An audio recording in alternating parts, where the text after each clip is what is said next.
Today I wanted to discuss diffusers.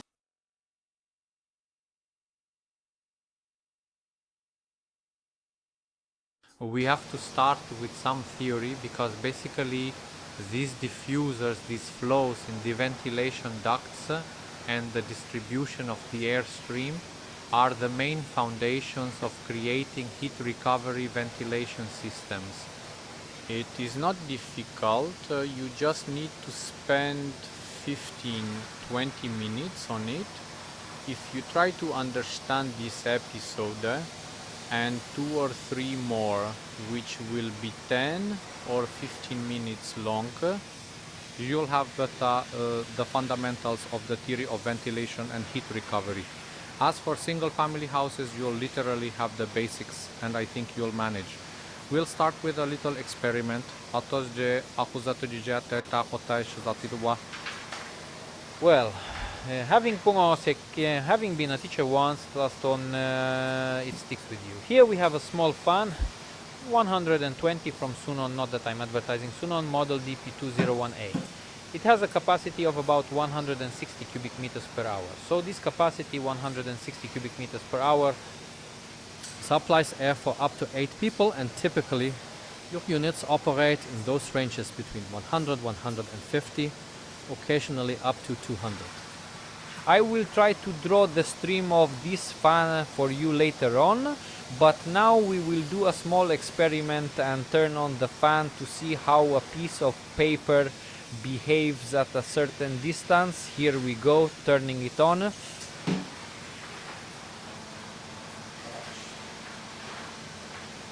What is happening? The air is flowing. See, if you hold your hand fairly level, the further you go, the straighter the paper gets. Let's suppose, let's say at this distance it's straight. I'll remember this distance. Well, it's 1.5 tiles, which is about 45 centimeters from the end of the table. I'll stand here. There we have 160 cubic meters per hour. I feel the air very gently. If I were standing here for say 15 minutes, an hour in this position, after some time I would feel it. Maybe I would start to feel it after 10-15 minutes, no? Feeling this air is what's important, because that is what ventilation is about. We need to design it and make it in such a way that we do not feel it. The distance here is about 1 meter 30 plus 45. You have 1 meter 75. So here we have 160 cubic meters at a distance of 1 meter 70. This air was no longer burdensome for me. It would be burdensome for me if I were standing here for 1, 2, 3 hours. And now look, I'll try to draw a stream of air from this fan. Let's bring the board here, no? We'll set it up. Our little fan will be, say, 120 millimeters in diameter. What's happening? This stream spreads more or less like this. Obviously, I'm not much of an artist. Here is our 170 centimeters, roughly.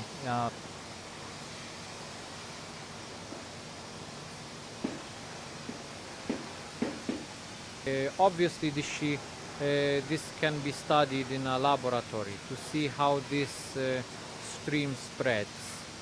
You release gases and observe with the camera. That's the way to do this. You can also place plenty of airflow sensors, and based on these sensors you can also see this. This is a very important experiment. I'll place this here so we can compare how our stream looks at a distance of 170 centimeters. Now, what are diffusers about? There are, I don't know, 5,000 types, 10, 20,000, 100,000 types of diffusers. No one can count them. And here we have 3, 5, 7. Different types. These are supply ones, differing in diameters. This one is also a supply one. These are extract air diffusers. These have a diameter of 125. These 125. These two have 160. Here we can see how the stream flow regulation is distributed. What does the diffuser do? The diffuser regulated this stream here. This is actually the most popular type of diffuser, which is available on Allegro or anywhere else for 12-13 zloty. Just because it's cheap doesn't mean it's bad. It has this stream characteristic. Look, here it spreads out to the sides. This is, say, 15 centimeters, then times the proportions 1, 2, 3, 4, 5, 6, 7, 8, 9. Let's say here we have 1.5 meters of this stream. Here we also have 1.5 meters on the other side of this stream. In reality, there is even more. And look, here we have higher pressure. The stream gets wider. We have lower pressure, meaning the air blows with less force here. And that's what this is all about. See, if I place a diffuser, say 80 centimeters from the window, or if I place it, let's say 2 meters from the window, will it work? Of course it will work. It will deliver air. The whole philosophy of supply diffusers is based on something like this. I'll explain how it's calculated. An apartment is, say, 42, 50. That's how it's calculated. A person walking around this apartment is 1 meter 80 centimeters. So look at this stream here. Here we have 1 meter 80 centimeters. 180 centimeters. Is this clear? So here we have a kind of cushion, say 10-15 centimeters. So this diffuser is working for us. This stream is about 50 centimeters wide.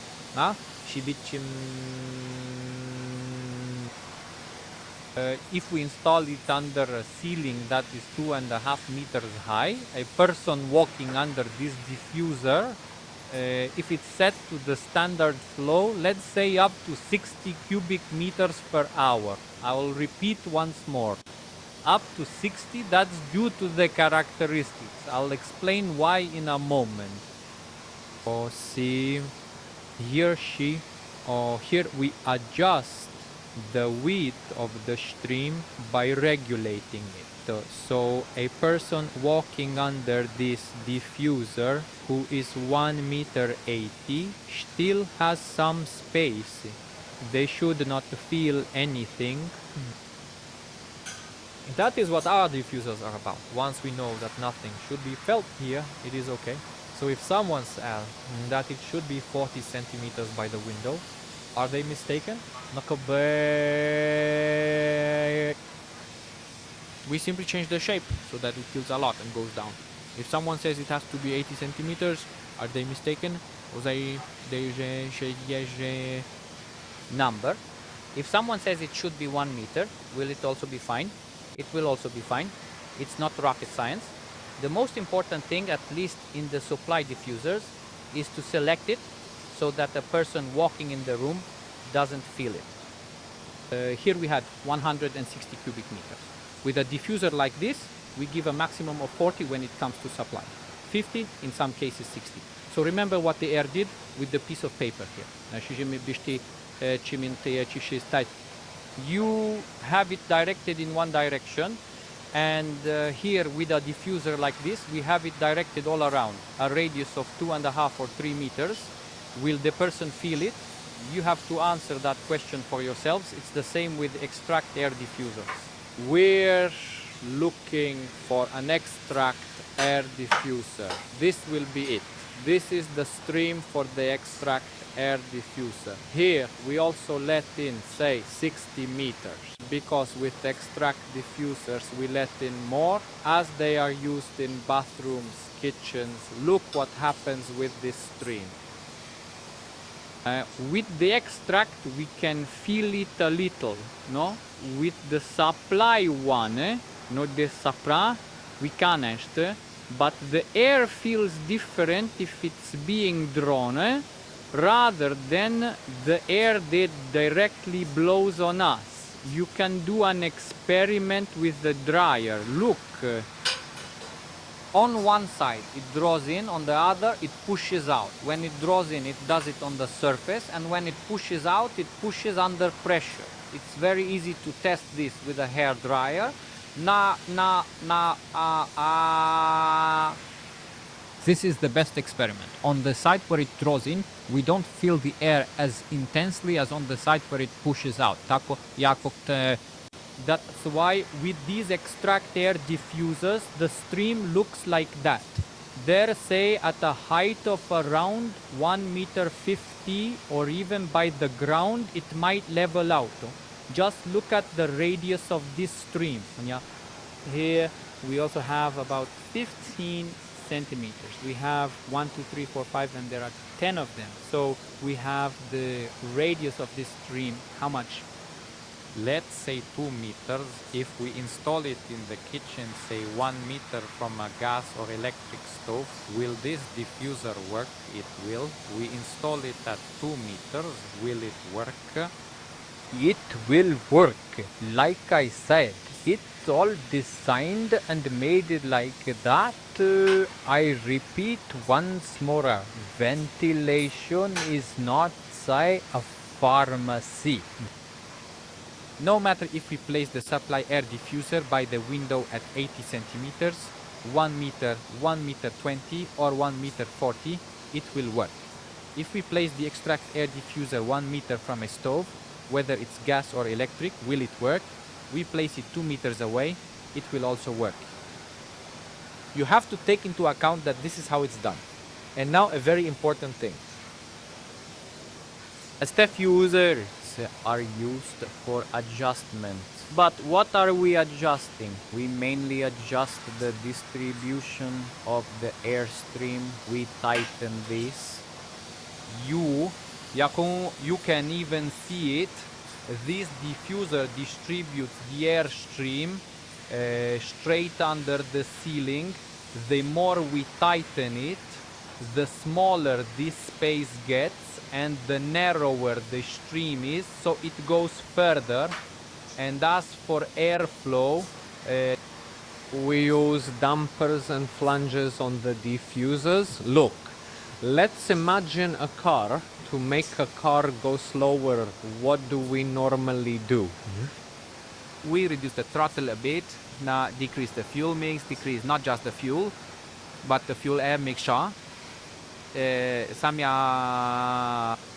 So if we want to adjust the flow, the amount of air delivered, those 30, 50, 60 cubic meters, we don't adjust it on the diffusers, we adjust it with dampers.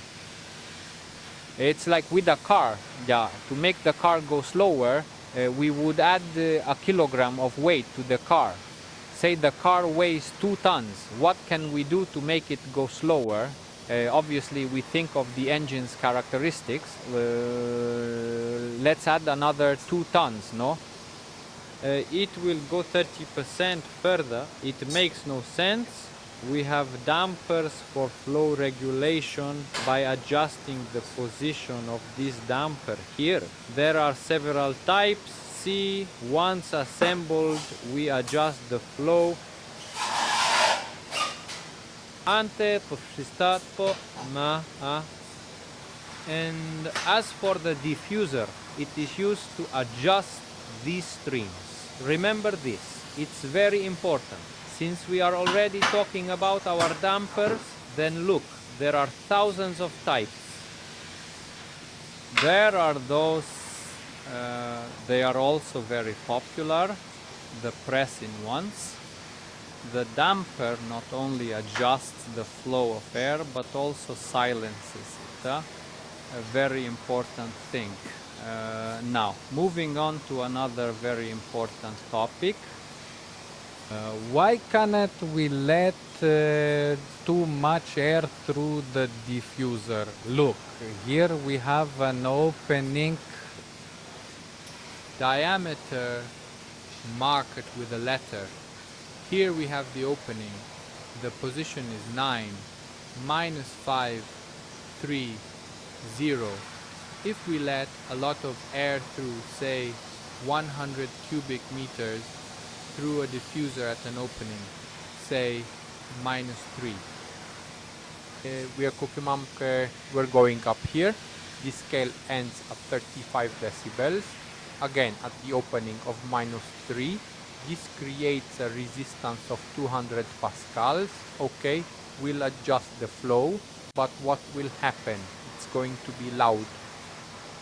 Here we already have a 35 decibels. Here 40, 45 decibels, unbearable. That's why it is very important. The maximum flow that we can set at 120 is about 60 cubic meters per hour. See how it looks at 60. Even at the 0 position. No, 0 is an average position. Usually it's set between -6 and -3. We go to a position somewhere here. Here we have around 30 decibels. To make it quieter, what do we need to do? Open it up more to make it quieter. We need to extend this position. If we extend it, we increase the flow, expand the stream, and then what? Then it might blow gently. You have to take that into account. I briefly explained the whole theory of these diffusers. I think it's not difficult. I think you've understood.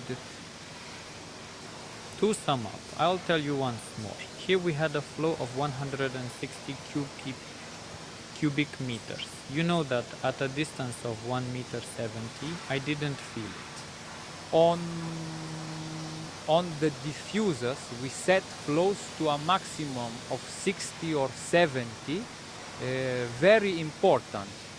For flow adjustment, we always use dampers. When you adjust diffusers at all, first we adjust the flow on the damper with an anemometer. Once we have it adjusted, we regulate the stream. Once the flow is adjusted, you can ask one of your household members if they feel anything, or walk under the diffuser. And this is how you adjust it. It is not done in the way some people show in YouTube videos, where they adjust the diffuser using an anemometer. We always adjust just the flow.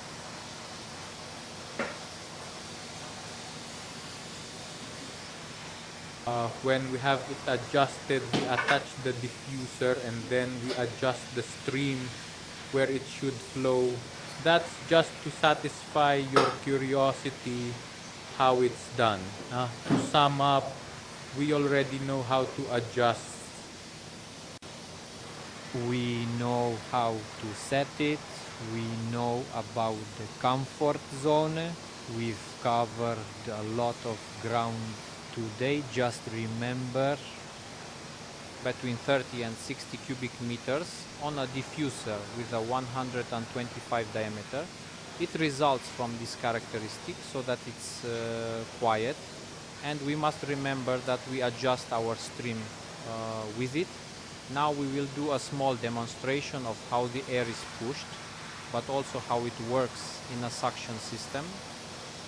Because the air that is pushed is felt more, whereas the air that is drawn in is somewhat more dangerous because you don't feel it, and suddenly at any given moment it could suck you in. It's like whirlpools in rivers and so on. We'll turn it on and see how it feels. Oh, see what's happening here. Air is being pushed out and then the same place. See? We have the same distances for suction. What should happen? It should turn over. Look, up to a certain point, everything is okay. And now what happens? We don't want the paper to get sucked in, but it will. That's why I gave you the example of the hairdryer. The suction of air on an extract air diffuser feels different than the blowing of that air on a supply diffuser. So, if an extract air diffuser is installed directly under a sink, a toilet bowl, We won't really feel it. See this, for example. Here we have it like this. We switch to blowing. What does it do? no, Badoshmai Susariko. Sucks in. You have a simple example. Pushing out, sucking in. I'm not doing anything. I'm only rotating it.